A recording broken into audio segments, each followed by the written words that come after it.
Donald Trump, during the 4 years where he was not the president of the United States in between his first and second term, as some people may know, the guy went through a lot of legal problems, okay? Not just with the criminal issues, but also civil issues. And he did not do well until, of course, we approached the 2024 election. Then he won. Then everything went away, except, of course, for these civil judgments against him. But for the most part, he escaped everything, just like he always does. He truly is Teflon Don. The guy can get away with anything, and the things he's doing during this administration, thanks to last summer's Supreme Court ruling, he's not going to be prosecuted for anything ever here in the United States. He will get away with all of it. But notice that I said, here in the United States. See, the U.S. is not the only country in the world that has a court system. In fact, there is something called the International Criminal Court at The Hague that is best known, of course, for convicting people of international war crimes. You know, like, off the top of my head, bombing boats in the middle of the ocean because you think they may have drugs. And that is exactly the kind of thing that a MAGA lawyer, a fellow at the Heritage Foundation, which of course wrote Project 2025, a law professor at the Scalia School of Law, so this is a hardcore conservative. The guy likes Trump, but he wrote an article recently explaining exactly how and why Donald Trump is probably likely to be tried for these crimes at The Hague. Here's what he wrote. This is, of course, Eugene Kontarovic, professor at George Mason University Scalia Law School and a senior research fellow at the Heritage Foundation. His article was titled The Next Prosecution of Donald Trump. And he said, quote, before his second term began, President Trump was prosecuted repeatedly in state court, federal court, and the Senate. After it ends, he could face trial in another venue, the International Criminal Court in The Hague. The U.S. didn't sign the Rome Statute and therefore doesn't belong to the ICC, but the court can find a jurisdictional hook in actions the administration has taken abroad in ICC member states. The strikes on Venezuelan narco-terror smuggling boats provide one possible avenue. Shortly after the U.S. Navy destroyed the first such vessel, Ken Roth, a former head of Human Rights Watch, endorsed ICC intervention. Trump just did what the International Criminal Court has charged former Philippine President Duterte with doing, ordering the summary execution of alleged drug traffickers, Mr. Roth tweeted.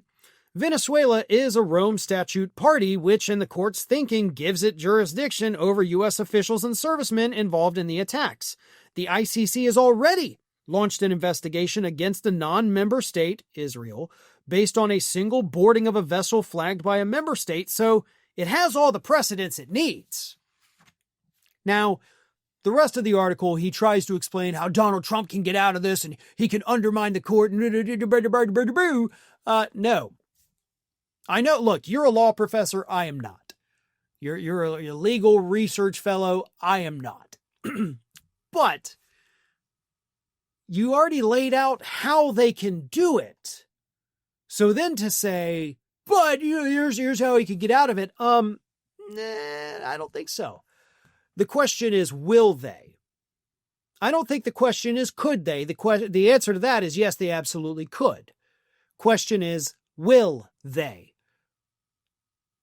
Donald Trump has wriggled his way out of every legal problem he has had here in the United States. It's what he's best known for. And I'm going way back before he ever decided to even run for president the first time.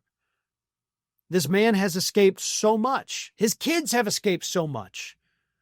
But could it be that striking these vessels in the middle of the ocean, middle of the Caribbean actually, could be what does him in? Possibly. It is illegal. It's in international waters. You do not have the jurisdiction there. You do not have the jurisdiction over the people in the boats. They were not citizens of yours.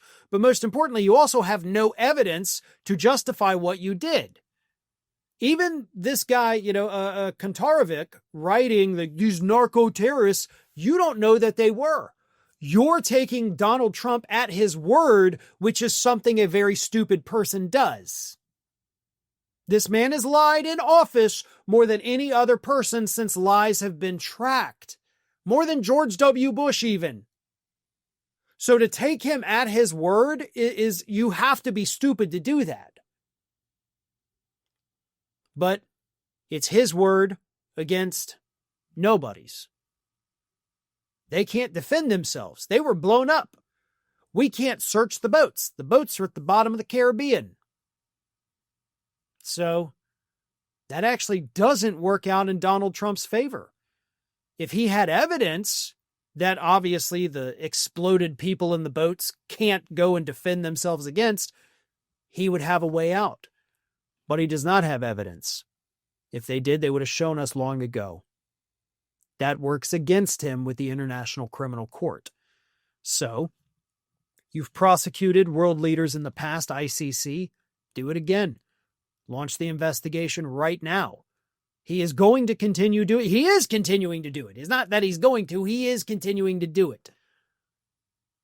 People will die. Civilians will die. Trump and J.D. Vance have admitted that. Like, boy, I wouldn't go out there if I were a fisherman. You might get blowed up.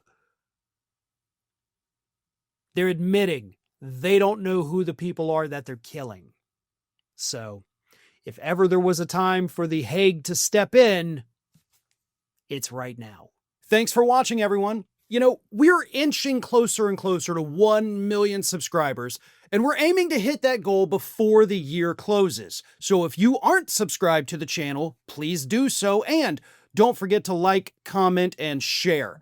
Thanks for joining us as we head towards this huge milestone.